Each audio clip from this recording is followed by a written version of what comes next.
দীর্ঘদিন বন্ধ থাকার পর মালয়েশিয়ার শ্রমবাজারের দুয়ার খোলে ২০২২ সালের আগস্টে।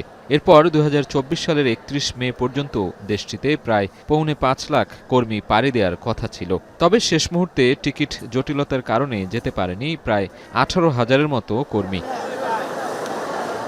সে সময় সরকার নির্ধারিত জনপ্রতি ব্যয় ৭৯,০০০ টাকা নির্ধারণ হলেও অনেককেই গুনতে হয় কয়েক গুণ বেশি টাকা। পরে রিক্রুটিং এজেন্সি থেকে কেউ কেউ টাকা ফেরত পেলেও অনেকেই না পাওয়ার অভিযোগ ওঠে। এমন বাস্তবতায় রাস্তায় আন্দোলনে নামে ভুক্তভোগীরা। বুধবার সকাল থেকে কারওয়ান বাজার সার্ক ফোয়ারা মোড়ে অবস্থান নেয় তারা। দ্রুত সময়ের মধ্যে মালয়েশিয়া পাঠানোর দাবি জানান তারা। দালালরা মিলে সিন্ডিকেট করে আমাদের ২০,০০০ টাকার টিকিটের দাম উঠিয়েছে ২,৮০,০০০ টাকা, ৩ লক্ষ টাকা। এরকম নানান রকমের টালবাহানা দেখায় আমাদের কাছ থেকে টাকা নিচ্ছে। ৬ লাখ থেকে ৭ লাখ পর্যন্ত টাকা নিচ্ছে। আমাদের অনেক ঋণগ্রস্ত করে টাকা দেওয়া, আমাদের সংসার চালাতে সমস্যা হচ্ছে। ভাই আমাদের দাবি একটাই, আমরা মালয়েশিয়ায় যেতে চাই। ফাইনাল না হওয়া পর্যন্ত আমরা যাচ্ছি না, রাজপথ ছাড়ছি না। রাস্তা অবরোধ করায় সৃষ্টি হয় তীব্র যানজট। পরে পুলিশ বাধা দিলে শুরু হয় পাকবিতণ্ডা। তবে পুলিশি বাধায় রাস্তা ছেড়ে দিতে বাধ্য হয় আন্দোলনকারীরা। মিছিল নিয়ে প্রবাসী কল্যাণ ভবনের সামনে অবস্থান নেয় তারা।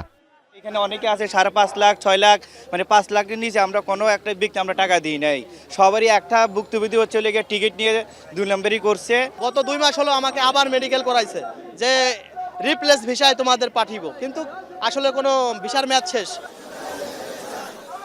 এদিকে আন্দোলনের বিষয়ে প্রবাসী কল্যাণ সচিব বলেন, মালয়েশিয়া যেতে না পারা কর্মীদের সমস্যা দ্রুত সমাধানের চেষ্টা চলছে। মার্চের দিকে মালয়েশিয়া পাঠানোর প্রক্রিয়া শুরু হবে বলেও আশ্বাস দেন তিনি। যেভাবে আলোচনা চলছে খুব বেশি দেরি হবে না। আমরা আশা করছি যে এটা ফেব্রুয়ারিতেই আশা করছি আমরা মোডালিটিটা ঠিক করতে পারবো। আশা করি মার্চ এপ্রিল নাগাদ আমার মনে হয় যে আমরা ব্রেক থ্রু করতে পারবো। আমাদের দিক থেকে আমরা চেষ্টা করছি, আপ্রাণ চেষ্টা করছি যাতে আমাদের কর্মীদের যেন আর নতুন করে তাদের আর্থিক সংশ্লিষ্টতা একেবারে মিনিমাম পর্যায়ে বা মানে যাতে তাদের আর আর্থিক বার্ডেনটা না থাকে, সেই চেষ্টা আমরা করছি। সরকারের নীতি মেনে মালয়েশিয়ায় পাঠানোর পাশাপাশি নতুন করে অর্থ দেওয়ার বিড়ম্বনা যাতে তৈরি না হয় সে ব্যাপারেও আশ্বাস দেয়া হয়। সাজিদ আরাফাত, এখন, ঢাকা।